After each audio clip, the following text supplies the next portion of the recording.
So, ayun na nga, no? Sana malinaw guys yung boses ko. At naririnig ba? Please comment down below guys kung naririnig nyo ako. At kung malinaw yung video. And pagpasenyahan nyo na, kagigising ko lang talaga, no? Nakalimutan ko magmumug eh.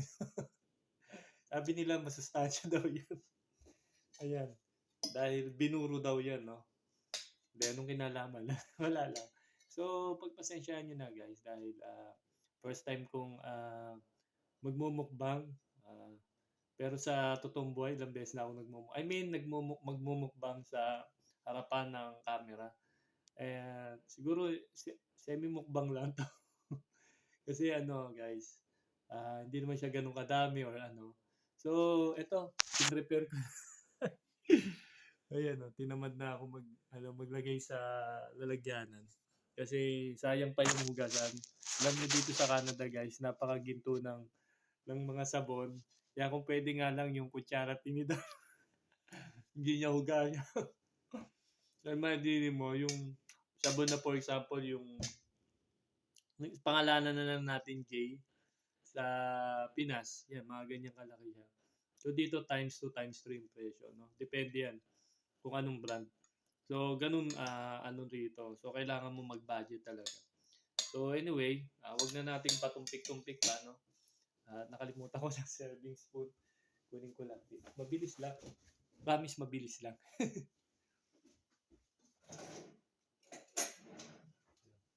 Ako lagot ako kay Alo. Pinakilman ko yung ano niya, yung utensils niya. So, yan guys. Kain tayo. Yan.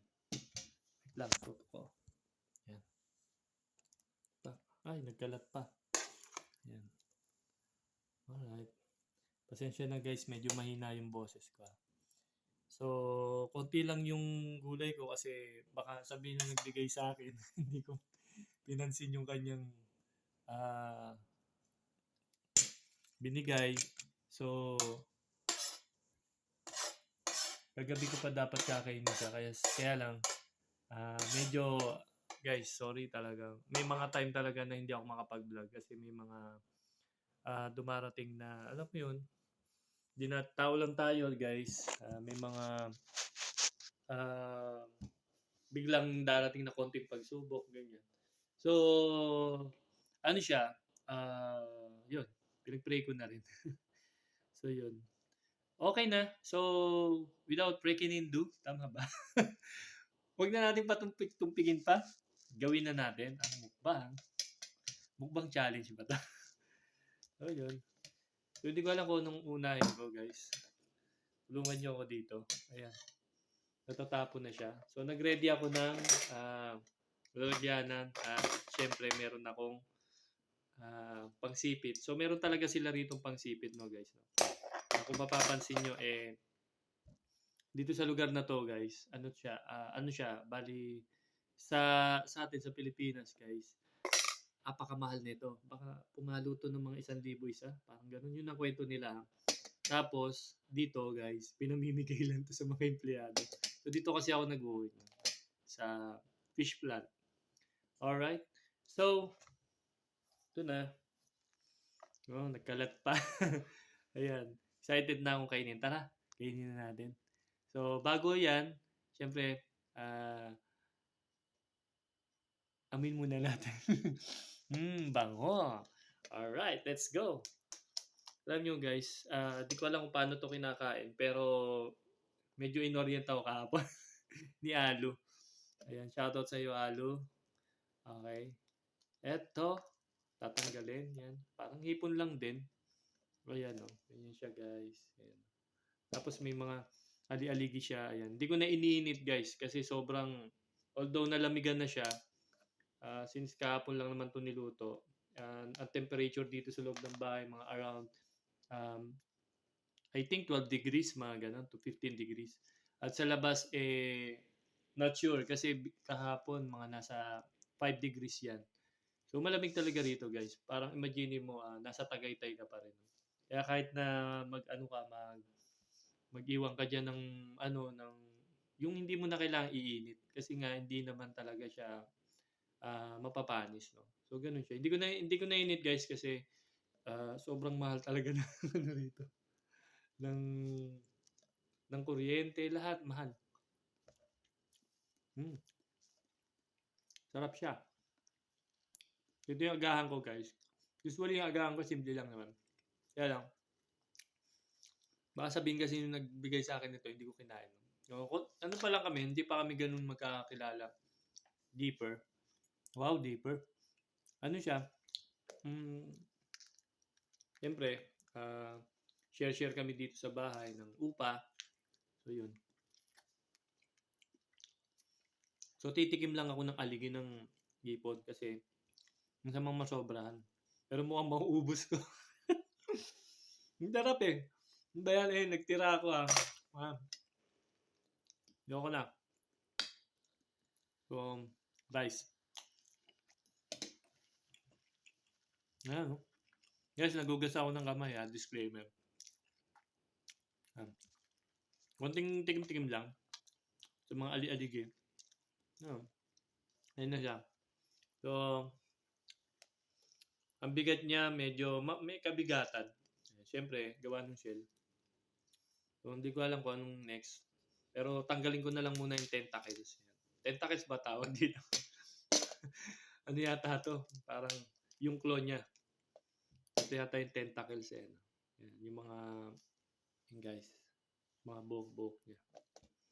Yan.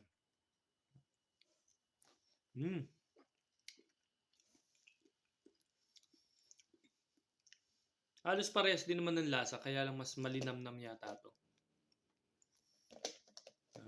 Ang liit ng plato ko, guys. Ayan. Ang daming aligi, oh. Ayan. Ayan, ang daming aligi. Ang sarap. Tama na sa aligi.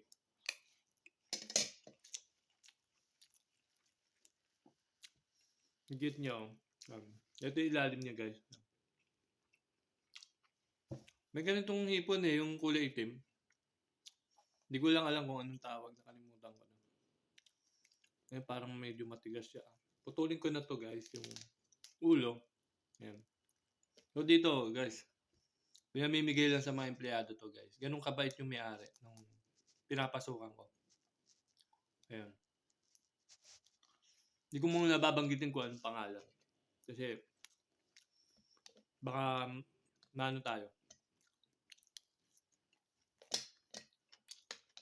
Ma-question. Kung nagluto ako ng tapusin mo muna.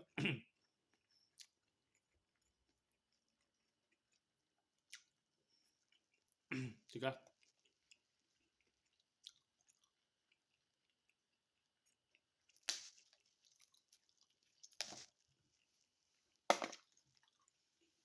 Hanggal ko na yung sa may puwet.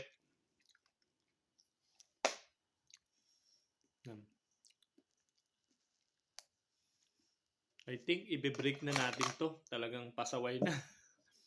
Ayan. Ayan, i-break ko na to. Ayaw na magpabukas. Hindi siya basta-basta nahahatak, guys. Ayan. So, ayan. Tumutunog-tunog pa. Naririnig nyo ba, guys? Ayan. So, malutong siya, actually. Hindi siya makunat.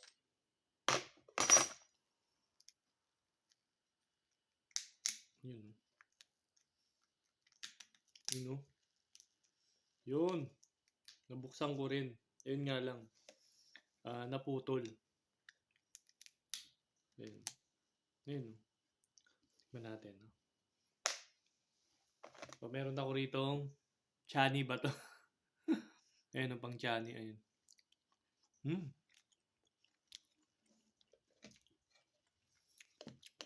Of course, malasa kasi hindi naman to magpe-presyo ng 1,000 guys kung hindi siya masarap or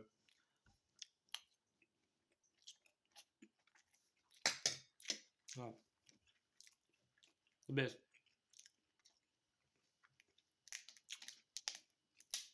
Baka tumalsik sa mukha ko. Lalaki ng meat niya. Yung meat niya parang hipon lang din. Halos di nagkakalayo.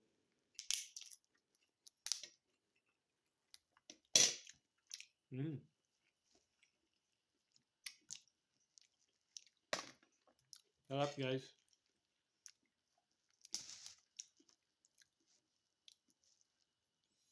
Ay, ang laki.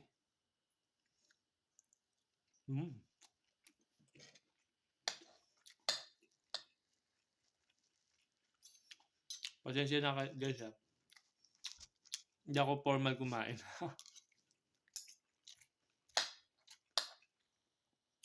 Messy.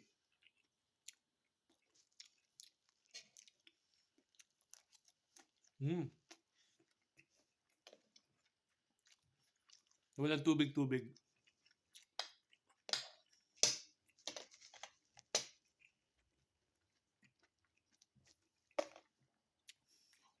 O yun guys.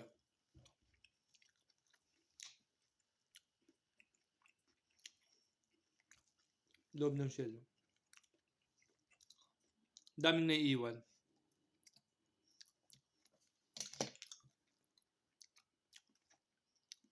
Talagang chinani isa-isa. Ayan.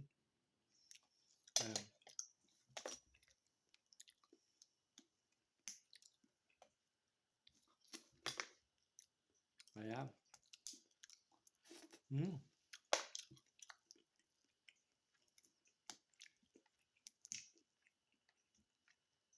Oh no, 11 minutes na.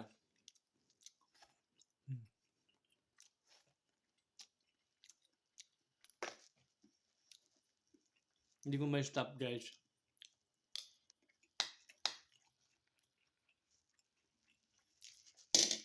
Sobrang sarap. Grabe.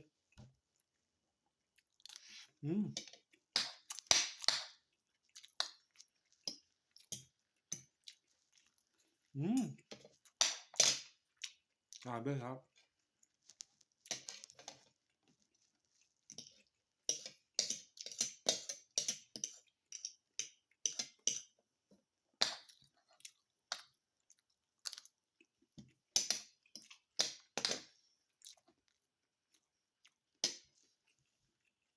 Kamusta kayo dyan?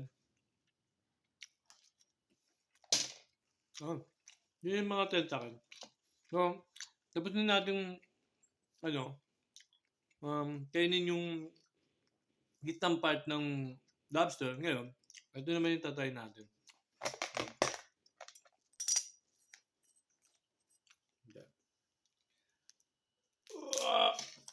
Medyo makunat siya.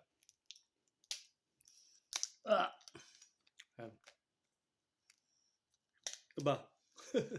Yano yan. Yanong higpit ay.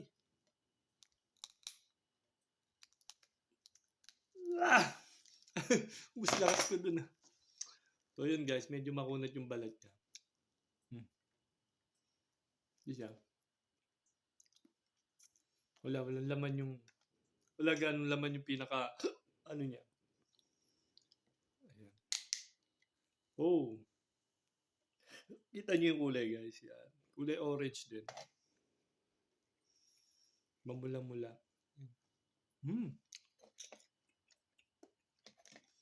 Lalo kung bagong init to guys. Napakasarap.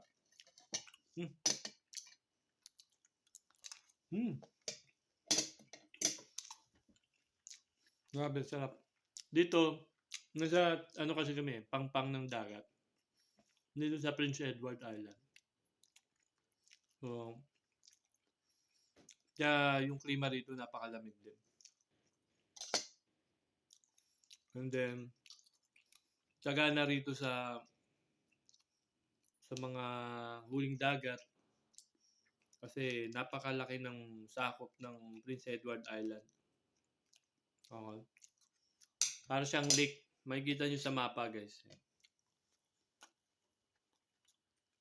So, try kong i-upload yung map para makita nyo guys.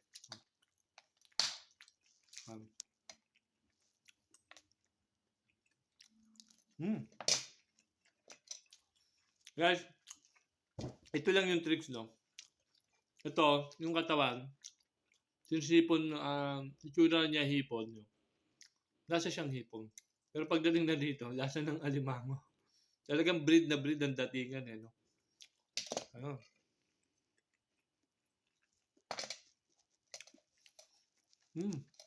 Alimango. Halos hindi nagkakalayugan. Balas lang. So, congratulations. First time kong makakain ng lobster. At libre pa, no? Salamat kay Aldo.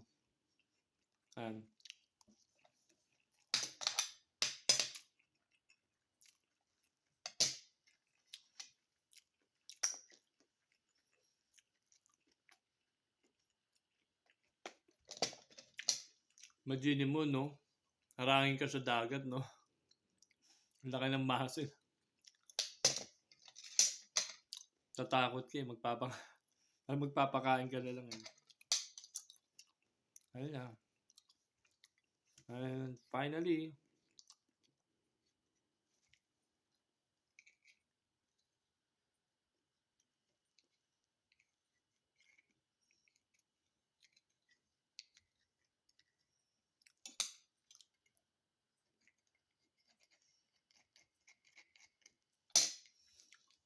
so yun lang. At maraming salamat sa pagsama nyo sa akin dito sa mukbang. And mukhang matatagalan pa ako dito guys, kaya medyo ipopost ko na muna. At I hope na nag-enjoy kayo sa vlog ko at maraming salamat sa panonood. At mag-ingat kayo palagi dyan mga kababayan ko, lalo na sa kapamilya ko, mga kamag-anak ko, mga kaibigan ko, lahat ng mga nasasakupan. Kasama si Marites dyan. Charot. So yun, maraming salamat. Until sa next video natin. Bye-bye!